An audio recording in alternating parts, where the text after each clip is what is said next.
पानी चूसा था तो हमारी मम्मी बर्तन लगाती थी। वो बर्तन लगाते लगाते हमारी मम्मी की जो उंगली है वो गल गई थी। उस समय हम बहुत छोटे थे। नमस्कार, स्वागत है आपका झांसी दर्शन में। जो कि हम सब झांसी में रहते हैं और ये हमारे मित्र भी हैं संदीप सरावगी जी, और हम तो चूँकि काफ़ी समय से पत्रकारिता क्षेत्र में हैं। संदीप जी हम लोग उस ज़माने के मित्र हैं जब मित्रता का एक नए आयाम रहते थे। तो आज चूँकि काफ़ी दिन से इच्छा थी कि संदीप जी के बारे में हम जानें और लोगों को बताएं, चूँकि एक मित्रता का एक नया दौर था उस समय का। तो इस समय झांसी में समझ लीजिए पूरे बुंदेलखंड में, झांसी जनपद में मैं देख रहा हूँ कि काफ़ी समय से आपने जो एक बहुत ही एक कहते हैं कि आप मतलब इतना बड़ा जो काम जो और लोगों को करना चाहिए, लेकिन आपके पास ना कोई पावर है ना कुछ है, और बहुत सारे शहर में पैसे वाले लोग हैं, कई जगह भी हैं, लेकिन आप सबके आंसू पहुंच रहे हैं, तमाम तरह के काम कर रहे हैं, और व्यापारी वर्ग तो झांसी में बहुत है, लेकिन आप किस तरह से काम कर रहे हैं। तो मेरा पहला सवाल आपसे ये है कि ये समाज सेवा का जुनून कहाँ से पैदा हुआ और कैसे इच्छा हुई? नमस्कार आप सबको, और ख़ास तौर से आपके इस चैनल को शुभकामनाएं।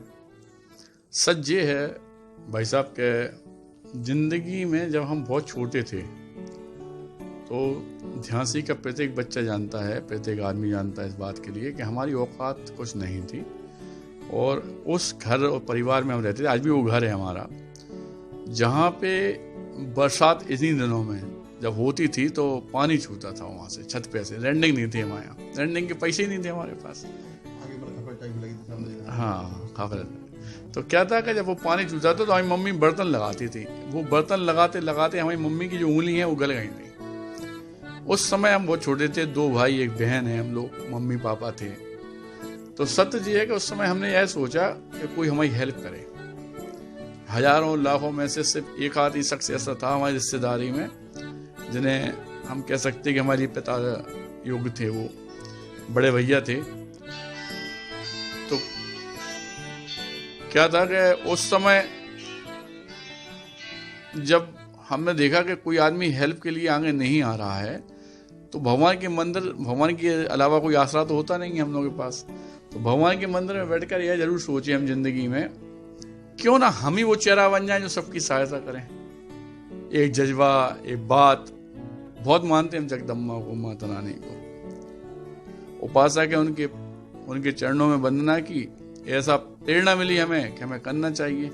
तो सबसे पहले अपने परिवार में भाई बहन को पढ़ाए हम, फिर रिश्तेदारी लोगों के लिए किए, दोस्त यारों के लिए किए। 4370-80 आदमी ऐसे हैं जिनका विद फोटो हमारे पास प्रमाण है, जिनकी दुकानें और रोजगार हमने दिए उस समय।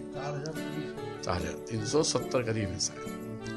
तो इस तरह से जब करते करते आगे बढ़े, तो उस समय फोटो खिंचवाने का या सामने आने का हमें कोई शौक नहीं था, क्योंकि हमें ऐसा लगता था कि भगवान माता रानी जो हमें देती हैं वो मुस्कुराते हुए हमें देती हैं, और हमारा एक कर्तव्य उनके बेटे होने के नाते कि मुस्कुराते हुए हमें करना चाहिए।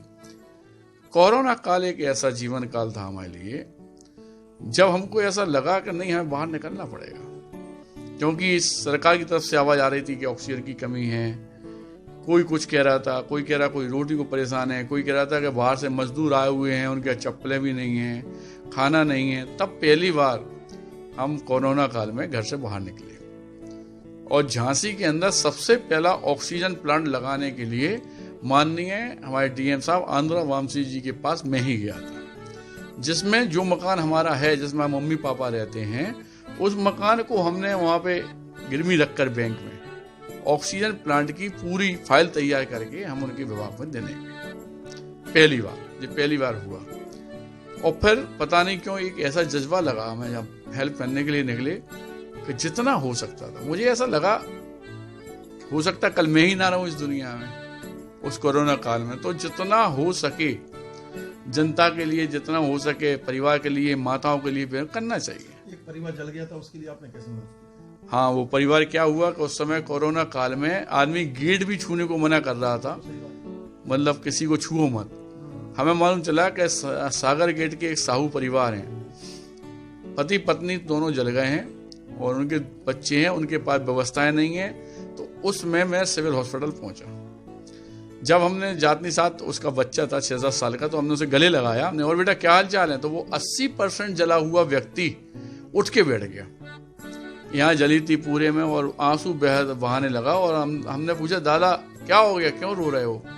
तो रोते हुए उसने कहा कि भाई साहब कोई नहीं आया, ना रिश्तेदार ना कोई, आप कहाँ से आए हमें नहीं मालूम, लेकिन आज सुबह इनकी मम्मी मर गई बच्चों की, हमें नहीं मालूम उसका दाह संस्कार का क्या हुआ। लेकिन आपने जैसे आके हमें बच्चे को गले लगाया तो हमें तो ऐसा लगा कि डायरेक्ट भगवान आ गया। तो हमारी भी आंखें गीली हुई और हमारी जेब में जो रुपए थे सारे रुपए उसे दिए। और हमने ये कहा कि अगर बेटों को, बच्चों को खाना पीना, पढ़ाई लिखाई, आपको कोई भी दर्द है